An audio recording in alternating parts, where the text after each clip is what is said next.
कार्तिक मास में तुलसी महारानी का बड़ा महात्मा है। देव उठनी एकादशी वाले दिन भगवान विष्णु अपने शयन को विश्राम देते हैं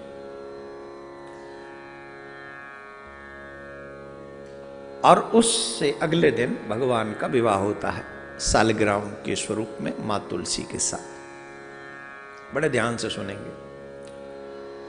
जिस स्थान पे आप विराजमान हैं उस स्थान का नाम क्या है? वृंदावन। क्या नाम है?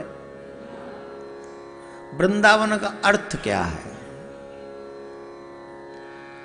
वृंदावन का अर्थ ये वृंदाया तुलस्या वनम वृंदावनम।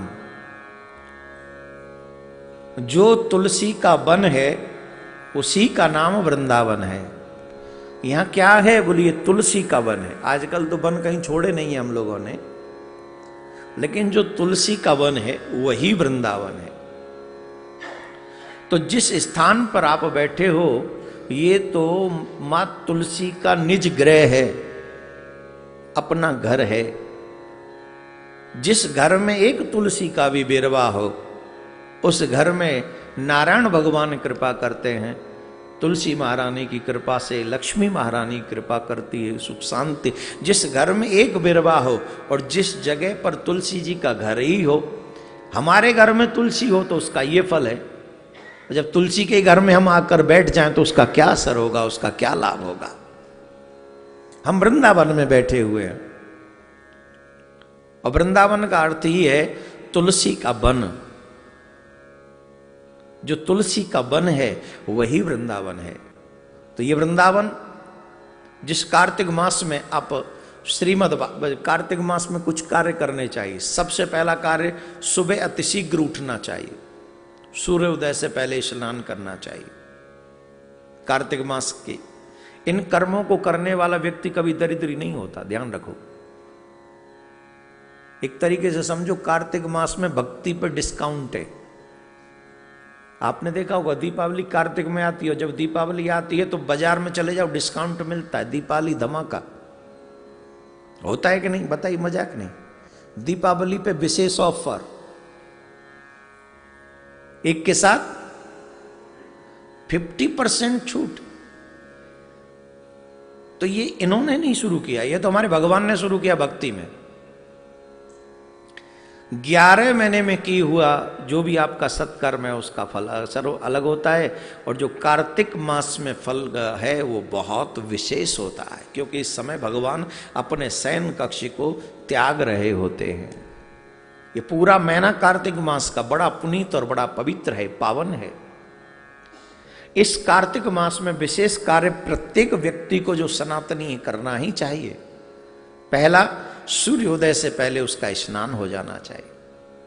सूर्योदय से पहले स्नान हो सके तो आध्यात्मिक नदियों में स्नान हो, गंगा में, यमुना में, संगम में, नर्मदा जी में, कहीं भी जो आपके पास में आध्यात्मिक नदियां हो। अगर ऐसा ना भी संभव हो तो अपने ही घर में जो गंगा जल इत्यादि हो उसे स्नान से पहले अपने उस जल में डाल ले जिससे आप स्नान कर रहे हैं, और मन से भाव रखें कि मैं गंगा में ही स्नान कर रहा हूं, तो वो भी फल। ये कहते हैं मानस पुण्य हो ही नहीं पापा। ये मानसिक पुण्य जब आप ऐसा करेंगे तो आपको गंगा में स्नान करने का ही फल मिलेगा। अब घर बजा लेना जाके ताली, रुको अभी, पहले सुनो। तो गंगा जल डालकर स्नान करना चाहिए। हो सके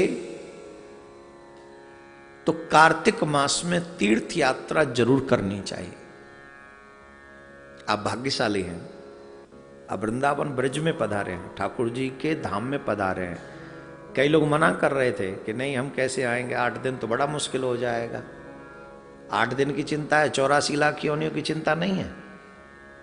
8 दिन कैसे होगा ये चिंता करते हो, और 84 लाख योनियों में क्या होगा उसकी कोई परवाह नहीं है।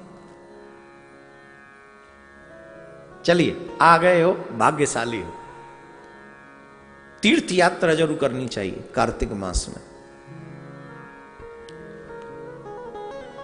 प्लस दीप दान करना चाहिए। दीप दान का बड़ा महात्म है।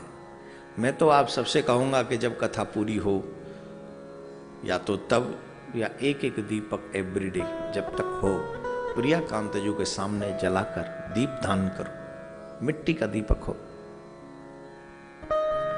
दीप दान करना चाहिए। दीप दान का बड़ा महात्म है कार्तिक मास में। और जो सबसे बड़ा महात्म है वो है हरिनाम स्मरण करने का। गुरु के द्वारा दिए हुए मंत्र का जो व्यक्ति जितना जाप करता है, जैसे एक माला का जाप आप करते हो तो और महीनों में एक माला का ही फल मिलता है, लेकिन यहां एक माला भजन करने का मतलब है आपको 100 मालाओं का लाभ मिलेगा। इतना बड़ा फल है कार्तिक मास में। तो ज्यादा से ज्यादा हमें अपने गुरु के दिए हुए मंत्र का जाप करना चाहिए। दान पुण्य करते रहना चाहिए सब कहते हैं, पर मंत्र जाप करना चाहिए, ये मैं कह रहा हूं। जितनी श्रद्धा के साथ आप कार्तिक मास में पवित्रता के साथ आप भजन करेंगे, तीर्थ करेंगे, स्नान करेंगे, उसका फल बहुत मिलता है।